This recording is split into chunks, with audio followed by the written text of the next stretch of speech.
വിവാഹ ജീവിതത്തിൽ പുരുഷന്മാർ കടന്നു പോകുന്ന പ്രശ്നങ്ങൾ പലപ്പോഴും അൺനോട്ടീസ്ഡ് ആയിട്ട് അല്ലെങ്കിൽ പരിഗണിക്കപ്പെടാതെ പോകുന്നതായി തോന്നിയിട്ടുണ്ട്.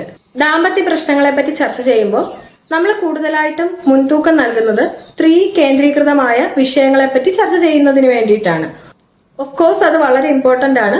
സ്ത്രീകളുടെ പ്രശ്നങ്ങൾ ശരിയായ രീതിയിൽ തിരിച്ചറിയുകയും അഡ്രസ് ചെയ്യപ്പെടുകയും വേണ്ടത് വളരെ അത്യാവശ്യമാണ്. പക്ഷെ അതേ പരിഗണനയോടുകൂടി തന്നെ തിരിച്ചറിയുകയും പരിഹരിക്കപ്പെടുകയും പരിഗണിക്കപ്പെടുകയും ചെയ്യേണ്ടതാണ് പുരുഷന്റെ പ്രശ്നങ്ങളും. ഒരു ആൺകുട്ടി വളർന്നു വരുന്ന കാലഘട്ടത്തിലെല്ലാം അവൻ കേൾക്കുന്നുണ്ടാവുക, നീ ഒരു ആണാണ്, നീയാണ് എല്ലാവരെയും താങ്ങി നിർത്തേണ്ടത്, നീയാണ് ഈ വീടിന്റെ ബലം, അച്ഛന്റെ കാലം കഴിഞ്ഞാൽ നീയാണ് എല്ലാം നോക്കി നടത്തേണ്ടത്, ആമ്പിള്ളേർ ഇങ്ങനെ കരഞ്ഞൊന്നും ഇരിക്കാൻ പാടില്ല. ഇങ്ങനെ കുറേ കാര്യങ്ങൾ കേട്ടിട്ടായിരിക്കും പലപ്പോഴും പല കുടുംബങ്ങളിലും ആൺകുട്ടികൾ വളർന്നു വരിക. അതുകൊണ്ട് തന്നെ പലപ്പോഴും അവർക്ക് അവരുടെ വേദനകളോ പ്രയാസങ്ങളോ വൾണറബിലിറ്റീസോ ഒന്നും തുറന്നു പറയാൻ അല്ലെങ്കിൽ തുറന്ന് പ്രകടിപ്പിക്കാൻ കഴിയാത്ത ഒരു മാനസികാവസ്ഥയിലായിരിക്കും അവർ രൂപപ്പെട്ടു വരിക. ഇത് ദാമ്പത്യ ജീവിതത്തിൽ പോലും കുറെ അധികം പ്രശ്നങ്ങൾ ഉണ്ടാക്കുന്നുണ്ട്. അതായത് ചിലപ്പോൾ ലൈഫിൽ ഭയങ്കര ക്രൂഷ്യലായ ചില സങ്കടങ്ങളും പ്രയാസങ്ങളും ഒക്കെ വന്നിട്ടുണ്ടാകും, അതുവഴി കടന്നു പോവുകയായിരിക്കും. ആ സമയത്ത് പ്രോപ്പറായിട്ട് ഇമോഷൻസ് ഒന്നും എക്സ്പ്രസ് ചെയ്യാൻ അറിയാത്ത ഒരു പുരുഷനെ സംബന്ധിച്ച് അയാൾ ഒരുപക്ഷെ മിണ്ടാതെ ഇരിക്കുകയോ അല്ലെങ്കിൽ എന്തെങ്കിലും ചോദിച്ചാൽ ഒരു ഇറിറ്റേഷൻ കാണിക്കുകയോ ദേഷ്യപ്പെടുകയോ ഒക്കെ ചെയ്തിട്ടായിരിക്കും അദ്ദേഹത്തിന്റെ ഉള്ളിൽ നടക്കുന്ന ആത്മസംഘർഷങ്ങളൊക്കെ പുറത്തു കാണിക്കുന്നുണ്ടാവുക. അപ്പൊ തീർച്ചയായിട്ടും ഈ കഥയറിയാതെ ആട്ടം കാണുന്ന പാർട്ട്ണറെ സംബന്ധിച്ച് അദ്ദേഹത്തിന്റെ ഭാഗത്തുനിന്നുണ്ടാകുന്ന ഈ ആക്റ്റുകളെല്ലാം തന്നോടുള്ള ഒരു വെറുപ്പായിട്ട്, അല്ലെങ്കിൽ അദ്ദേഹം ഇപ്പൊ തന്നോട് മിണ്ടുന്നില്ല, എപ്പോഴും ഇങ്ങനെ ഞാൻ എന്തെങ്കിലും ചോദിച്ചാലും മിണ്ടാതിരിക്കുകയാണ്, അല്ലെങ്കിൽ എന്നെ പരിഗണിക്കുന്നില്ല തുടങ്ങിയ തോന്നലായിട്ടായിരിക്കും പലപ്പോഴും ഭാര്യയുടെ മനസ്സിൽ ഉണ്ടാവുക. ഇത് എക്സ്പ്ലെയിൻ ചെയ്യാൻ കഴിയാത്ത അവസ്ഥയിൽ ഭർത്താവും തിരിച്ചറിയാൻ കഴിയാത്ത അവസ്ഥയിൽ ഭാര്യയും എത്തി നിൽക്കുന്നത് ശരിക്കും പറഞ്ഞാൽ ഒരുപാട് ദാമ്പത്യ ബന്ധങ്ങളിൽ വിള്ളലുകൾ ഉണ്ടാക്കാനായിട്ട് കാരണമാകുന്നുണ്ട്. അതുപോലെ തന്നെ എല്ലാ മനുഷ്യരും ഉള്ളിൽ ഒരു കംഫർട്ടും വാലിഡേഷനും ഒക്കെ ആഗ്രഹിക്കുന്ന മനുഷ്യരാണല്ലോ. ഇപ്പൊ വീടുകളിൽ എന്തെങ്കിലും ഒരു ബുദ്ധിമുട്ടുണ്ടായി എന്ന് കരുതുക, അല്ലെങ്കിൽ പേഴ്സണൽ ലൈഫിൽ എന്തെങ്കിലും ഒരു ബുദ്ധിമുട്ടുണ്ടായി എന്ന് കരുതുക. പലപ്പോഴും ആ ബുദ്ധിമുട്ടിനെ ഓർത്ത് ആ പ്രയാസങ്ങളെ ഓർത്ത് അല്പനേരം ഒന്ന് കരയാനും തളർന്നിരിക്കാനുമുള്ള പ്രിവിലേജ് ഒന്നും പല പുരുഷന്മാർക്കും കിട്ടാറില്ല എന്നുള്ളത് തന്നെയാണ് വാസ്തവം. അത്തരത്തില് പുരുഷന്മാരുടെ വൈകാരിക ആവശ്യങ്ങൾ പലയിടങ്ങളിലും കൃത്യമായിട്ട് പരിഗണിക്കപ്പെടാതെ പോകുന്ന ഒരു സ്ഥിതി ഉണ്ടാകാറുണ്ട്. നെഞ്ചത്ത് വലിയൊരു പാറക്കല്ലെടുത്ത് വെച്ചാലും അതും ചുമന്ന് ഭയങ്കര ധൈര്യത്തോടെ നെഞ്ചു വിരിച്ചു നിൽക്കുന്ന പുരുഷ സങ്കല്പത്തെയാണ് ഇപ്പോഴും സമൂഹത്തിലുള്ള കുറെ ആളുകളെങ്കിലും വിഭാവനം ചെയ്യുന്നത്. സത്യം പറഞ്ഞാൽ അത് അവരോട് ചെയ്യുന്ന വലിയൊരു ക്രൂരതയാണ്. അതുപോലെ കാണുന്ന മറ്റൊരു കാര്യമാണ് ഈ വീടിന്റെ സാമ്പത്തികമായ ഭദ്രത പലപ്പോഴും പുരുഷന്റെ ഉത്തരവാദിത്തമാണ് എന്നുള്ളൊരു ചിന്താഗതി നിലവിലും സമൂഹത്തിന്റെ പല ഭാഗങ്ങളിലും പ്രതിഫലിക്കുന്നതായിട്ട് കാണാറുണ്ട്. ഇപ്പൊ സ്ത്രീകളെല്ലാം തന്നെ അവര് സ്വയം പര്യാപ്തതയിലേക്ക് വരുന്നു, സമ്പത്ത് കണ്ടെത്തുന്നു, കുടുംബം നോക്കുന്നു, എല്ലാ രീതിയിലും ഒരു തുല്യതയിലേക്ക് കടന്നു വരുന്നുണ്ട് എന്നുള്ളത് വാസ്തവമാണ്. പക്ഷെ സമൂഹം കൽപ്പിച്ചു നൽകിയ ഇത്തരത്തിലുള്ള ചില ഉത്തരവാദിത്തങ്ങൾ പുരുഷനെ വലിയ സമ്മർദ്ദത്തിൽ ആഴ്ത്തുന്നു എന്ന് തന്നെ പറയേണ്ടി വരും. അതായത് കുടുംബത്തിന് ഒരു സാമ്പത്തിക ബാധ്യത ഉണ്ടായാൽ, എന്തെങ്കിലും ഒരുതരം ഫിനാൻഷ്യൽ ക്രൈസിസ് ഉണ്ടായാൽ അതിന്റെ മേജർ റെസ്പോൺസിബിലിറ്റി ആ കുടുംബത്തിലെ പുരുഷന്റെ തലയിലാകുന്നു എന്നുള്ളത് നമ്മുടെ സമൂഹത്തിന്റെ ഒരു കാഴ്ചപ്പാടിന്റെ കുഴപ്പമാണ്.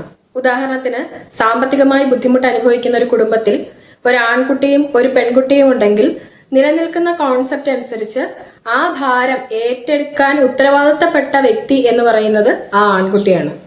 അതായത് ഒരു വീടിന്റെ പ്രൈമറി പ്രൊവൈഡർ അവിടുത്തെ പുരുഷനാണ് എന്നുള്ളതാണ് ഇപ്പോഴും നമ്മുടെ ഒരു എക്സിസ്റ്റിംഗ് തോട്ട്. അതുകൊണ്ട് തന്നെ ജോലി നഷ്ടമോ അല്ലെങ്കിൽ ജോലി സ്ഥലത്ത് എന്തെങ്കിലും ക്രൈസിസോ ഒരു ഫിനാൻഷ്യൽ ഇൻസ്റ്റെബിലിറ്റിയോ ഒക്കെ പുരുഷന്മാർക്ക് ഉണ്ടായിക്കഴിഞ്ഞാൽ അതിനെ ആ പെർട്ടിക്കുലർ ഇഷ്യൂ ആയി കാണുന്നതിന് പകരം തന്നിൽ ഏൽപ്പിച്ച എന്തോ വലിയ ഉത്തരവാദിത്വം നിറവേറ്റാൻ കഴിയാത്ത, അതിനുള്ള കഴിവില്ലാത്ത, അല്ലെങ്കിൽ അതിന്റെ പേരിൽ ക്രെഡിബിലിറ്റി നഷ്ടപ്പെട്ട ഒരു വ്യക്തിയായി താൻ മാറുന്നു എന്നൊക്കെയുള്ള ചിന്തയാണ് പലപ്പോഴും പുരുഷന്മാർക്ക് ഉണ്ടാകുക. അതുകൊണ്ട് തന്നെ വർക്ക് സ്പേസിൽ ഉണ്ടാകുന്ന സ്ട്രെസ്സിനെ പുരുഷന്മാര് ഭയങ്കരമായി ഇന്റേണലൈസ് ചെയ്യുകയും അത് കാരണം അവർക്ക് പല രീതിയിലുള്ള മാനസിക പ്രശ്നങ്ങൾ ഉണ്ടാവാനുള്ള സാധ്യതകൾ വർദ്ധിക്കുകയും ചെയ്യുന്നുണ്ട്.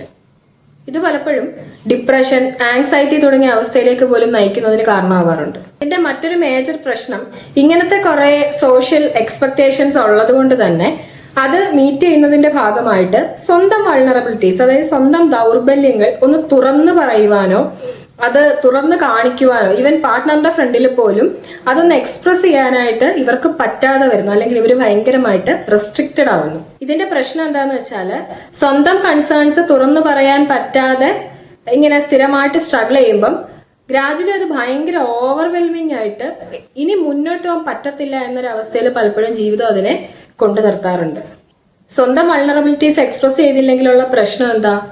നമ്മളെല്ലാവരും മനുഷ്യരാണ്. നമ്മൾ ചില സമയത്ത് തകർന്നു പോവുകയും തളർന്നിരിക്കുകയും ഒക്കെ ചെയ്യുന്നത് വളരെ സ്വാഭാവികമാണ്.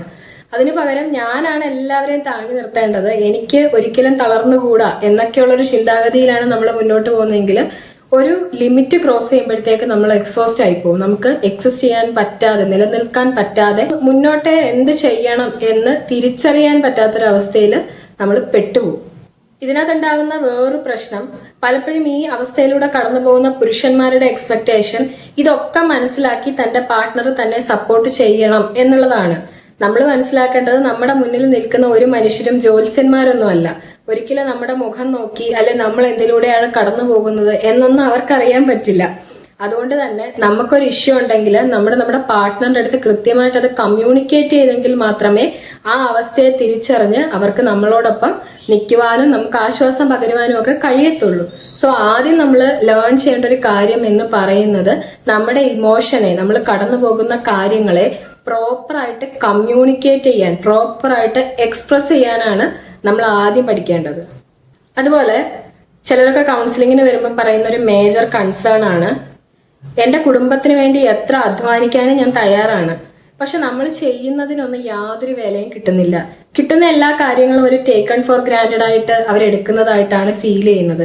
എന്ന് വെച്ചാൽ ഞാൻ എന്തെങ്കിലും ചെയ്താൽ അതെന്റെ ഉത്തരവാദിത്വമല്ലേ, ഇതൊക്കെ എല്ലാ ആണുങ്ങളും ഓരോരുടെ കുടുംബത്തിന് വേണ്ടി ചെയ്തു കൊടുക്കുന്ന കാര്യമല്ലേ, ഇതിനകത്ത് എന്താ ഇപ്പൊ ഇത്ര ആനക്കാര്യം എന്നുള്ള രീതിയിലാണ് പലപ്പോഴും എന്റെ അധ്വാനം ട്രീറ്റ് ചെയ്യപ്പെടുക. ഇങ്ങനെ കുറെ ആളുകളുടെ കൺസേൺ കേട്ടിട്ടുണ്ട്. നമ്മൾ മനസ്സിലാക്കേണ്ട ഒരു കാര്യം എന്താന്ന് വെച്ചാല് എല്ലാ മനുഷ്യനും അവരുടെ എഫേർട്ടിന് ഒരു അപ്രിസിയേഷൻ, ഒരു അംഗീകാരം ഒക്കെ കൊതിക്കുന്നുണ്ട്. നമ്മൾ ഒരുപാട് കഷ്ടപ്പെടുന്നു, നമ്മൾ എല്ലാവർക്കും പ്രൊവൈഡ് ചെയ്യുന്നു, നമ്മൾ നമുക്ക് വേണ്ടി മാറ്റിവെക്കേണ്ട സമയം പോലും കുടുംബത്തിന് വേണ്ടി മാറ്റിവെക്കുന്നു. പക്ഷെ ഇൻ റിട്ടേൺ ആയിട്ട് നമുക്ക് യാതൊരു രീതിയിലുള്ള ഒരു സ്നേഹമോ അനുഭാവമോ അല്ലെങ്കിൽ ഒരു അപ്രീസിയേഷനോ ഒന്നും കിട്ടുന്നില്ലെങ്കിൽ നമ്മുടെ ലൈഫ് എത്ര ബുദ്ധിമുട്ടിലായിരിക്കും അല്ലെ? അപ്പൊ അതേ ബുദ്ധിമുട്ടിലൂടെ കടന്നു പോകുന്ന ഒരുപാട് ആളുകളുണ്ട്. ഒരുപക്ഷെ പുരുഷന്മാര് ഇത്തരം ഉത്തരവാദിത്തങ്ങൾ ഏറ്റെടുക്കുന്നത് സമൂഹത്തിൽ വളരെ സ്വാഭാവികമായിരിക്കാം.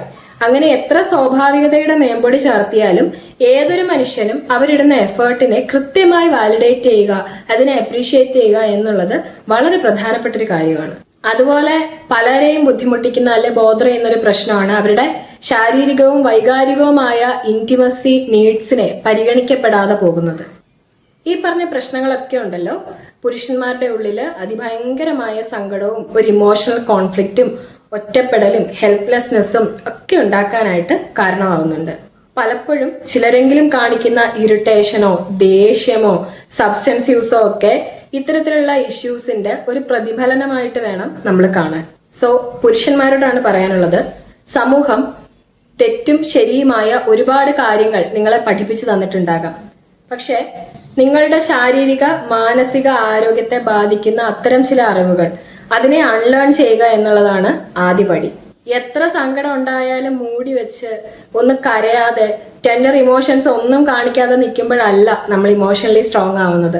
മറിച്ച് നമുക്കുണ്ടാകുന്ന വികാര വിചാരങ്ങളെ നിയന്ത്രണത്തോടെ എക്സ്പ്രസ് ചെയ്യാൻ കഴിയുമ്പോഴാണ് ഇമോഷണലി സ്ട്രോങ് ആയി ഇമോഷണലി ഇന്റലിജന്റ് ആയി നമുക്ക് മാറാൻ കഴിയുക. ഒരു ദാമ്പത്യത്തില് രണ്ടുപേരെയും കേൾക്കാൻ കഴിയുമ്പോൾ രണ്ടുപേർക്കും പരസ്പരം ഇമോഷണലി സപ്പോർട്ട് കൊടുക്കാനായിട്ട് പറ്റുമ്പോൾ, സ്വന്തം വൾണറബിലിറ്റീസ് പരസ്പരം തുറന്നു പറയാൻ കഴിയുമ്പോൾ, ആ ജീവിതത്തിന് വേണ്ടിയിട്ട് എടുക്കുന്ന എഫേർട്സ് തിരിച്ചറിഞ്ഞ് പരസ്പരം അപ്രീഷിയേറ്റ് ചെയ്യാൻ കഴിയുമ്പോഴാണ് മനോഹരമായ ഒരു ദാമ്പത്യം മുന്നോട്ട് കൊണ്ടുപോകാനാകുന്നത്. പലപ്പോഴും കാണുമ്പോൾ വളരെ സ്ട്രോങ് ആയിട്ട് തോന്നുന്ന വ്യക്തികളായിരിക്കും ഏറ്റവും വലിയ ഇമോഷണൽ ബേർഡൻ പേറി നടക്കുന്നുണ്ടാവുക. പാർട്ട്ണർ എന്നത് അത്തരം ഇമോഷണൽ ബേർഡൻ ഇറക്കി വെക്കാനുള്ള ഒരു സേഫ് പ്ലേസ് ആയി മാറുക എന്നുള്ളതാണ് ഏറ്റവും പ്രധാനം. ജെൻഡറിനപ്പുറം ഓരോ മനുഷ്യന്റെയും വികാരങ്ങളെ തിരിച്ചറിയുവാനും അവരോടൊപ്പം നിൽക്കുവാനും എംപതൈസ് ചെയ്യാനും കഴിയുമ്പോഴാണ് മനുഷ്യനാകുന്നത്. Thank you.